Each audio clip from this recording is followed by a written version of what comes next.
دیوالی کے موقع پر جو غیر مسلم حضرات مٹھائی بانٹتے ہیں، تقسیم پیش کرتے ہیں، عام طور پر غیر مسلموں کی مسلمانوں سے اور مسلمانوں کی غیر مسلموں سے دوستیاں ہوتی ہے، تو کیا اس صورت میں وہ مٹھائی کھا سکتے ہیں یا نہیں؟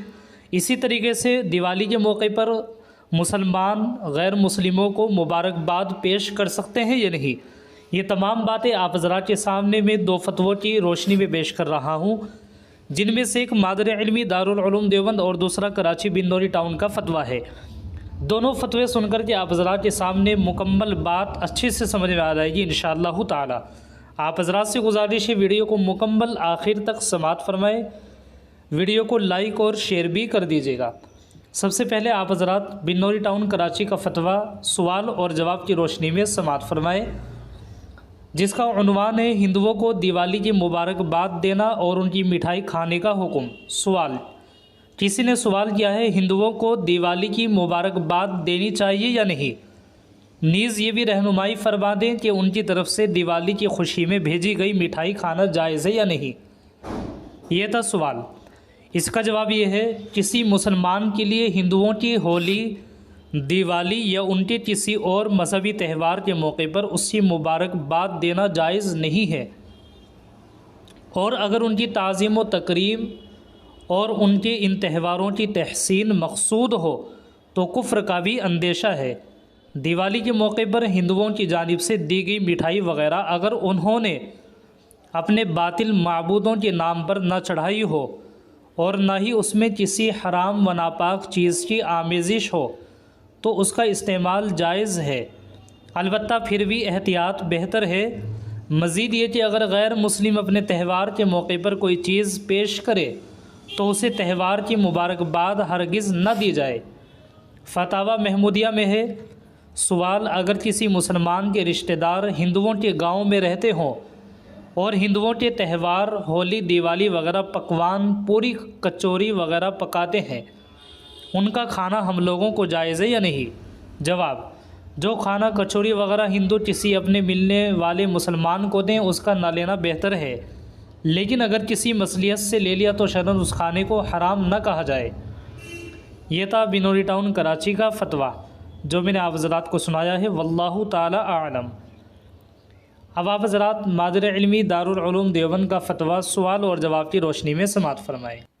کسی نے مادر علمی دارالعلوم دیوبند سے سوال کیا ہے، حضرت اگر کوئی دیوالی کی مبارکباد دے اور اس کے جواب میں اگر زید اوکے کہے تو کیا اس کے ایمان میں کچھ فرق آئے گا، جبکہ اسے پتہ ہو کہ دیوالی کی مبارکباد دینا حرام ہے؟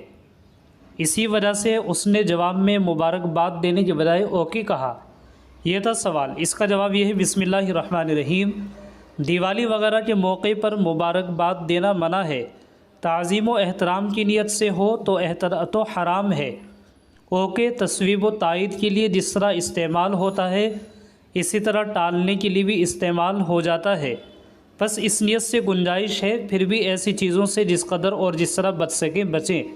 واللہ تعالی اعلم۔ دارالفتاء دارالعلوم دیوبند۔ سامعین کرام، یہ تھا مادر علمی دارالعلوم دیوبند کا فتویٰ۔ کسی نے معلوم کیا ہے اسی طریقے سے کہ دیوالی کے موقع پر کسی غیر مسلم کی مبارکبادی کا جواب دینا اور کفار سے تعلقات کی حدود کی حد کیا ہے؟ سوال، دیوالی پر مبارکبادی دینا جائز نہیں، لیکن اگر وہ مبارکبادی دیں تو اس کا جواب دینا کیسا ہے؟ جبکہ جواب نہ دیں تو تعلقات کے مقدر ہونے کا خدشہ ہے۔ جواب، غیر مسلموں کے مذہبی تہوار کے موقع پر انہیں مبارکباد دینا، ان کی جانب سے ان کے نظریے کے مطابق کسی مسلمان کو اس دن کی تعظیم کے متعلق کلمات کہنا اور مسلمان کا جواب میں مبارکباد دینا دونوں جائز نہیں۔ ابتداءً مبارکباد دینا یا مبارکبادی کا جواب دینا گویا ان کے نقطۂ نظر کی تائید ہے۔ اسی طریقے سے جبکہ غیر مسلموں کے مذہبی تہوار مشرکانہ اعتقادات پر مبنی ہوتے ہیں، مسلمان ہونے کی حیثیت سے ہمارے لیے شرک سے بیزاری اور لا تعلقی کا اظہار ضروری ہے، اور مذہبی اعتقادات میں شرعی احکام کی تعمیل لازم ہے۔ اس سلسلے میں کسی کی رضا یا ناراضی کی پرواہ نہیں کرنی چاہیے، مخلوق کی اطاعت اور ان کی رضا کی بجائے خالق کی اطاعت اور اس کی رضا کو مقدم رکھنا لازم ہے۔ لہٰذا دیوالی کی مبارکباد دینا یا مبارکبادی کے جواب میں مبارکباد کے کلمات کہنا جائز نہیں ہے، اور اگر اس سے ان کے دین کی تعظیم یا اس پر رضامندی مقصود ہو تو کفر کا بھی اندیشہ ہے۔ اگر آپ اس موقع پر ظاہری خوش خلقی نہیں دکھاتے اور ہندوستان میں آپ کے لیے مشکلات ہو سکتی ہیں تو ان کی تقریب میں شریک ہو جائیں اور مبارکباد کا جواب دیے بغیر حکمت کے ساتھ مناسب انداز میں ایسا جواب دے دیں کہ ان کے نقطہ نظر کی تائید یا خوشی کا کوئی پہلو نہ نکلے۔ ذیل میں اضافی فائدے کے طور پر حضرت مولانا حکیم الامت اشرف علی صاحب تھانوی اور مفتی محمد شفیع صاحب رحمہم اللہ کی تحقیق معارف القرآن کے حوالے سے نقل کی جاتی ہے۔ یہ بھی بہت عمدہ معلومات ہے، اس کو بھی آپ حضرات اچھے سے سماعت فرمائے۔ یہ مضمون بہت سی آیات قرآنیہ میں مجمل اور مفصل مذکور ہے، جس میں مسلمانوں کو غیر مسلموں کے ساتھ موالات اور دوستی اور محبت سے شدت کے ساتھ روکا گیا ہے۔ ان تصریحات کو دیکھ کر حقیقت حال سے ناواقف غیر مسلموں کو تو یہ شبہ ہو جاتا ہے کہ مسلمانوں کے مذہب میں غیر مسلموں سے کسی قسم کی رواداری اور تعلق کی بلکہ حسن اخلاق کی بھی کوئی گنجائش نہیں ہے، اور دوسری طرف اس کے بالمقابل جب قرآن کی بہت سی آیات سے اور رسول کریم صلی اللہ علیہ وسلم کے ارشادات اور عمل سے خلفائے راشدین رضی اللہ عنہم اور دوسرے صحابہ کرام رضی اللہ عنہم کے تعامل سے غیر مسلموں کے ساتھ احسان و سلوک اور ہمدردی و غمخواری کے احکام اور ایسے واقعات ثابت ہوتے ہیں جن کی مثالیں دنیا کی اقوام میں ملنا مشکل ہیں، تو ایک سطحی نظر رکھنے والے مسلمان کو بھی اس جگہ قرآن و سنت کے احکام و ارشادات میں باہم تعارض اور تصادم محسوس ہونے لگتا ہے، مگر یہ دونوں خیال قرآن کی حقیقی تعلیمات پر طائرانہ نظر اور ناقص تحقیق کا نتیجہ ہوتے ہیں۔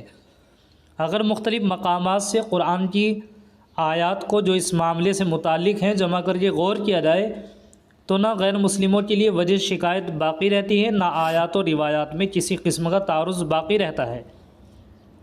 اس لیے اس مقام کی پوری تشریح کر دی جاتی ہے، جس سے موالات اور احسان و سلوک یا ہمدردی و غمخواری میں باہمی فرق اور ہر ایک کی حقیقت بھی معلوم ہو جائے گی، اور یہ بھی کہ ان میں کون سا درجہ جائز ہے، کون سا درجہ ناجائز ہے، اور جو ناجائز ہے اس کی وجوہ کیا ہے۔ بات یہ ہے کہ یہ دو شخصوں یا دو جماعتوں میں تعلقات کے مختلف درجات ہوتے ہیں۔ واللہ تعالی عالم بالصواب۔